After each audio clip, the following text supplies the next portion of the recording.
Jatuhnya pesawat Sriwijaya Air nomor penerbangan SJ182 pada tanggal 9 Januari 2021 lalu kian menambah daftar panjang kecelakaan pesawat yang pernah terjadi di Indonesia. Tragedi udara yang terjadi hanya berselang kurang dari 2,5 tahun dari peristiwa jatuhnya pesawat Lion Air JT610 di perairan Karawang, Jawa Barat pada 29 Oktober 2018 lalu ini juga menjadi tamparan keras bagi dunia penerbangan Indonesia yang belum lama mendapatkan kembali kepercayaan dari dunia internasional. Sesering apa sebenarnya kecelakaan pesawat terjadi dalam dunia penerbangan kita dan mengapa tragedi udara yang menewaskan banyak orang masih saja terjadi?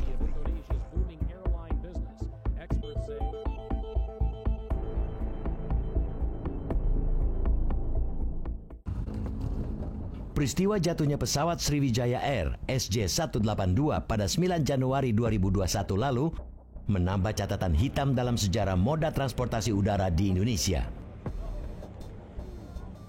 Kecelakaan pesawat Sriwijaya Air ini juga mengingatkan kita pada sejumlah masalah yang sering terjadi dalam dunia penerbangan komersial kita.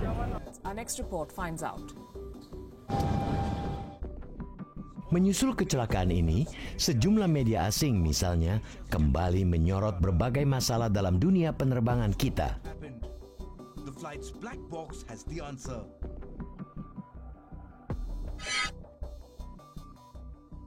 Media Jerman Zeit Online misalnya menulis, akibat masalah keselamatan transportasi udara di Indonesia, regulator di Uni Eropa dan Amerika Serikat sempat melarang maskapai dari Indonesia terbang ke negara-negara barat. Sementara media South China Morning Post menulis bahwa Indonesia adalah salah satu negara dengan pertumbuhan industri penerbangan tercepat di dunia, namun memiliki catatan keselamatan yang buruk dalam hal kecelakaan udara. Titik kelemahannya adalah kita pada zaman Orde Baru itu kan semuanya ditutup.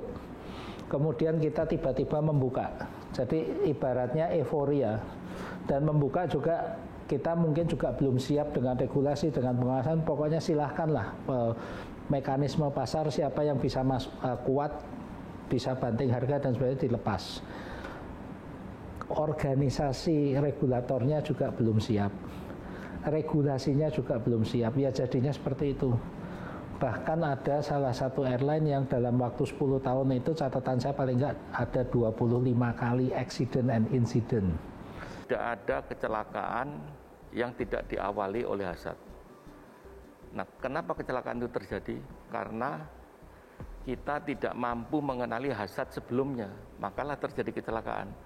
Jadi yang paling utama di dalam sistem manajemen keselamatan itu harus secara aktif dan kontinus untuk mencari hazard-hazard yang ada. Jauh sebelum dunia penerbangan di Indonesia tumbuh pesat dalam 2 dekade terakhir, insiden kecelakaan pesawat tercatat pernah terjadi beberapa kali di Indonesia. Sepanjang pertengahan tahun 1960-an hingga sebelum tahun 2000 misalnya, sempat terjadi belasan kali kecelakaan pesawat yang menewaskan banyak orang. Pada tahun 1997 misalnya, terjadi 4 kecelakaan pesawat yang menewaskan ratusan orang. Berikut 2 diantaranya. Pertama, pada tanggal 26 September 1997, terjadi kecelakaan pesawat dengan jumlah korban tewas terbesar dalam sejarah penerbangan Indonesia. Musibah ini terjadi ketika pesawat Garuda Indonesia nomor penerbangan 152 jurusan Jakarta Medan jatuh di desa Buah Nabar dekat Medan, Sumatera Utara.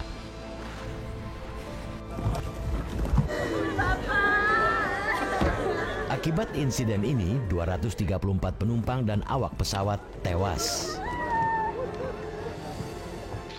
Kedua, pada tanggal 19 Desember 1997, terjadi kecelakaan pada pesawat Silk Air nomor penerbangan 185 jurusan Jakarta Singapura. Pesawat milik sebuah maskapai penerbangan di Singapura ini jatuh di Sungai Musi, Palembang hingga menewaskan 104 penumpang dan awak pesawat tersebut.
Cepat sekali kejadiannya, tergoncang-goncang, dan kemudian tiba-tiba kami mendapatkan satu benturan yang keras sekali, lalu kemudian lampu padam.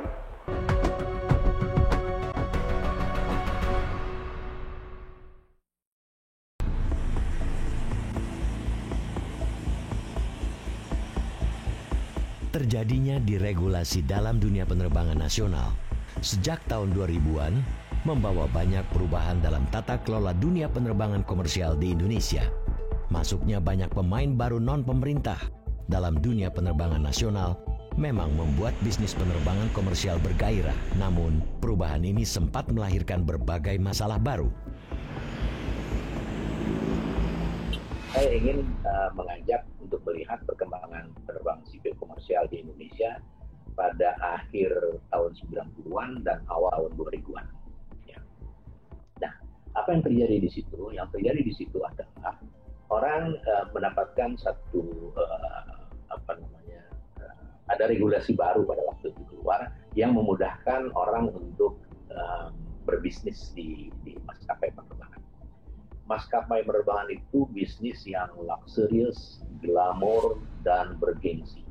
Jadi orang yang mau masuk ke situ.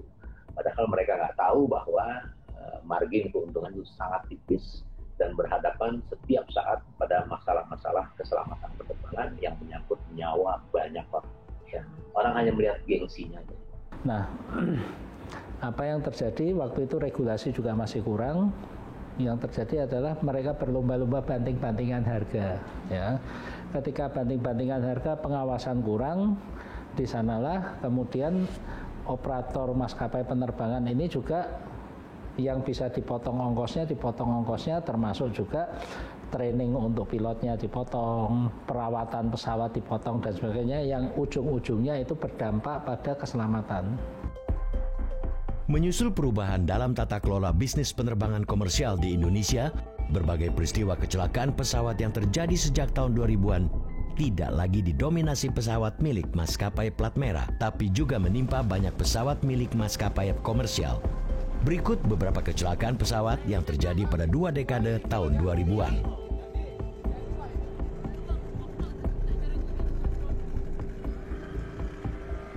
Pada tanggal 16 Januari 2002, pesawat Garuda Indonesia nomor penerbangan 421 jurusan Mataram, Yogyakarta terpaksa mendarat darurat di Sungai Bengawan, Solo. Pendaratan darurat ini dilakukan pilot Kapten Abdul Rozak karena mesin pesawat tiba-tiba mati akibat cuaca yang sangat buruk.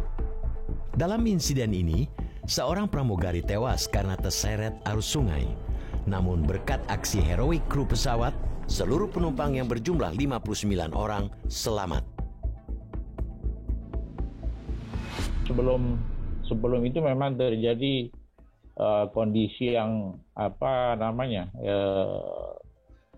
ribut begitu kan di dalam pesawat ini kan, ada anak menangis, orang ngaji segala macam ya.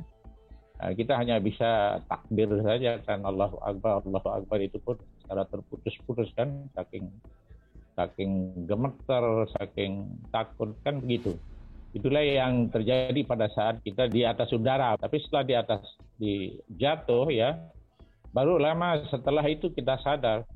Kita jatuh, kemudian kita diminta segera turun melalui pintu darurat oleh kru pesawat ya.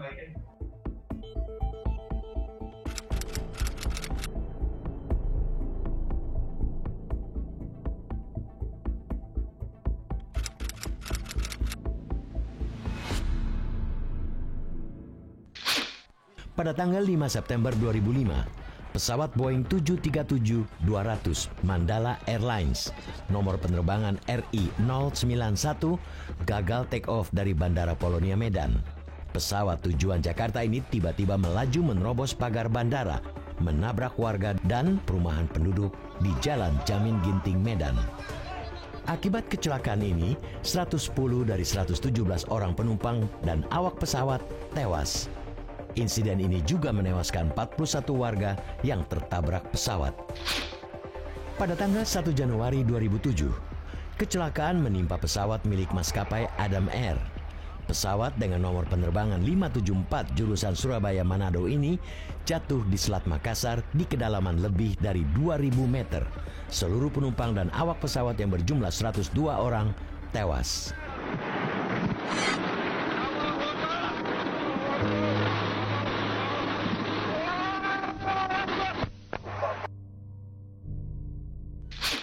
Pada tanggal 7 Maret 2007, pesawat Garuda jurusan Jakarta-Yogyakarta tergelincir saat hendak mendarat di Bandar Udara Adi Sucipto, Yogyakarta hingga menyebabkan sebagian badan pesawat terbakar. Akibat kecelakaan ini, 22 penumpang tewas sementara 118 lainnya selamat.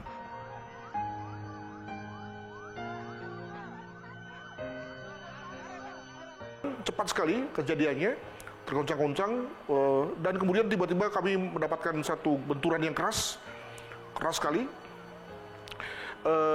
Lalu kemudian lampu padam, di atas terlihat kabel-kabel itu membersihkan api, ya. Saya berpendapat bahwa wah ini kecelakaan ini, ya. Saya melihat bahwa semua orang sudah bergegas keluar. Di ujung sana, di depan sana itu ada dua cahaya yang lebih besar dari yang lain, sebelah kiri dan sebelah kanan. Oh, ternyata itu adalah pintu darurat yang sudah dibuka oleh penumpang, ya. Maka kemudian saya segera keluar, lalu kemudian saya memutar, saya lalu melihat banyak penumpang yang juga berloncatan dari sebelah kiri di tempatnya saya tadi, gitu ya. Saya kemudian mengikuti sawah itu, baru kemudian muncul ledakan dari dalam pesawat, gitu ya, mengindikasikan bahwa memang tingkat kebakarannya sudah sampai kepada ke ruang aftur, gitu kan. Nah, ketika saya berjalan itu, lalu saya mulai merasa sakit badan. Oh, ternyata memang walaupun cuma sebentar, tapi api itu sudah mulai membakar badan saya. Jadi saya di sini sudah terbakar semua. Demikian juga tangan, dan yang lebih parah adalah muka.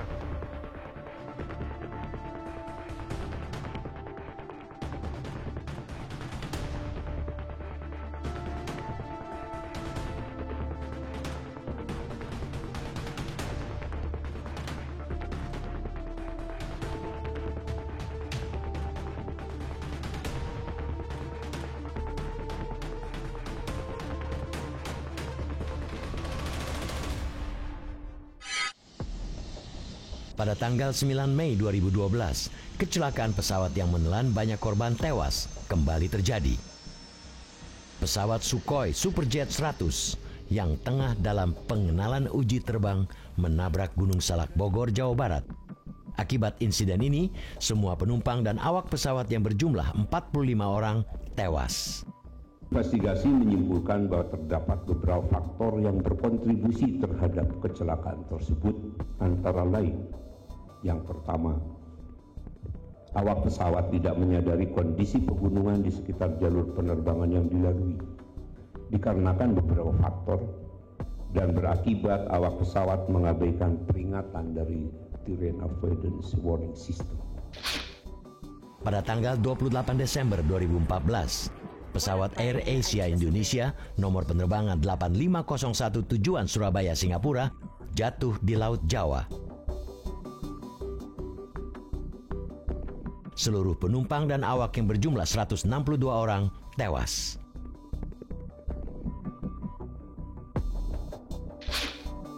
Pada tanggal 16 Agustus 2015, kecelakaan pesawat yang menelan banyak korban tewas kembali terjadi. Pesawat Trigana Air Service nomor penerbangan 267 Jayapura Oksibil jatuh di areal pegunungan sekitar Oksibil, Papua. 54 orang penumpang dan awak pesawat tewas dalam insiden ini. Pada tanggal 29 Oktober 2018, pesawat Lion Air nomor penerbangan 610 jatuh di Laut Karawang, Jawa Barat. Dalam musibah ini, seluruh penumpang dan awak pesawat yang berjumlah 189 orang tewas. Nah, untuk kecelakaan seperti Lion Air yang kita sudah tahu bahwa ada masalah problem di desain di pesawatnya yang menyangkut namanya MCAS itu kan. Nah, tapi kalau yang seperti di AirAsia, di Adam Air di Makassar, itu ya ada problem di teknik di pesawatnya, tapi minor sebetulnya. Tapi karena dilakukan semacam troubleshooting di atas, maka ya terjadilah kecelakaan itu. Maka itu memang sebaiknya atau seharusnya pilot tidak melakukan troubleshooting di atas. Tanggal 9 Januari 2021, kecelakaan udara kembali terjadi. Pesawat Sriwijaya Air nomor penerbangan 182 tujuan Jakarta Pontianak jatuh di perairan Kepulauan Seribu.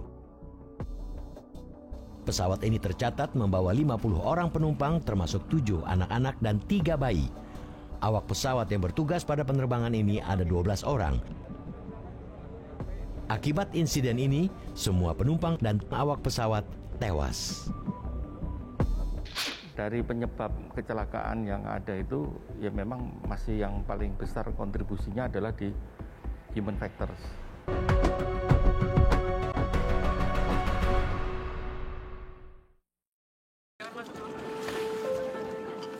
Buku-bukunya awas buyar. Masih terjadinya kecelakaan pesawat dengan banyak korban tewas pada 1 dekade terakhir menjadi tamparan keras bagi dunia penerbangan Indonesia. Sebab dari segi peringkat keselamatan, dunia penerbangan di Indonesia yang terus tumbuh pada dekade kedua tahun 2000-an sebenarnya menunjukkan kemajuan. Setidaknya pada tahun 2017, peringkat keselamatan penerbangan di Indonesia melesat naik ke posisi ke-55. Bandingkan dengan posisi peringkat keselamatan dunia penerbangan Indonesia yang masih tercecer di urutan ke-151 pada tahun 2014. Ke data tahun 2017 itu kita ini terbaik ketiga di dunia. Indeksnya itu ketiga terbaik di bawah Amerika, Spanyol, Indonesia dengan indeks 81, sekian. Nah, itu kan prestasi luar biasa. Untuk mencapai prestasi itu ada berbagai parameter yang harus dipenuhi. Antara lain legislasi, peraturannya diperbaiki, peraturan-peraturan, regulasi, kemudian organisasi regulatornya, tata organisasinya, kemudian SDM-nya, baik itu jumlahnya maupun kualitas SDM-nya, infrastrukturnya, kemudian pelayanan navigasi penerbangan, bandara, kemudian juga manajemen dari airlines itu sendiri, dan ada berbagai parameter lain. Yang itu semuanya diperbaiki dan semuanya dinilai oleh ICAO, sehingga kita bisa kembali. Sehingga itu bukan asal-asalan.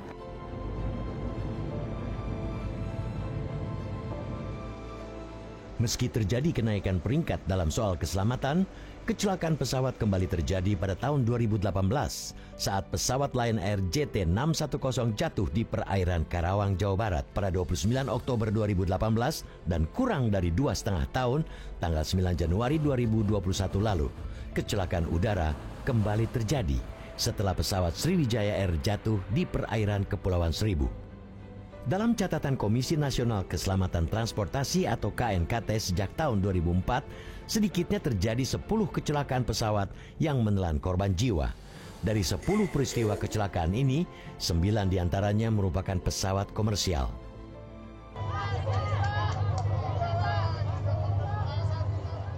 Sejauh ini, pihak KNKT selalu melakukan investigasi mendalam setelah terjadi kecelakaan.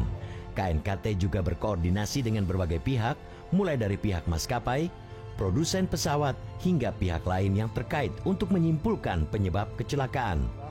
Namun proses investigasi itu memakan waktu yang cukup lama. Salah satunya cepat atau lambat atau cepatnya itu tergantung kompleksitasnya. Kalau kompleksitasnya nggak terlalu kompleks, ya mungkin dalam waktu berapa bulan bisa selesai. Tapi kalau kompleks bahkan bisa melewatin 1 tahun. Selama ini, perhatian publik terhadap pentingnya faktor keselamatan kerap hanya mengemuka saat kecelakaan pesawat terjadi dan berbagai informasi terkait kecelakaan sedang gencar diberitakan. Sementara laporan lengkap terkait faktor-faktor penyebab kecelakaan yang biasanya baru bisa disimpulkan dan dirilis beberapa bulan atau tahun setelah peristiwa terjadi kurang banyak menyedot perhatian.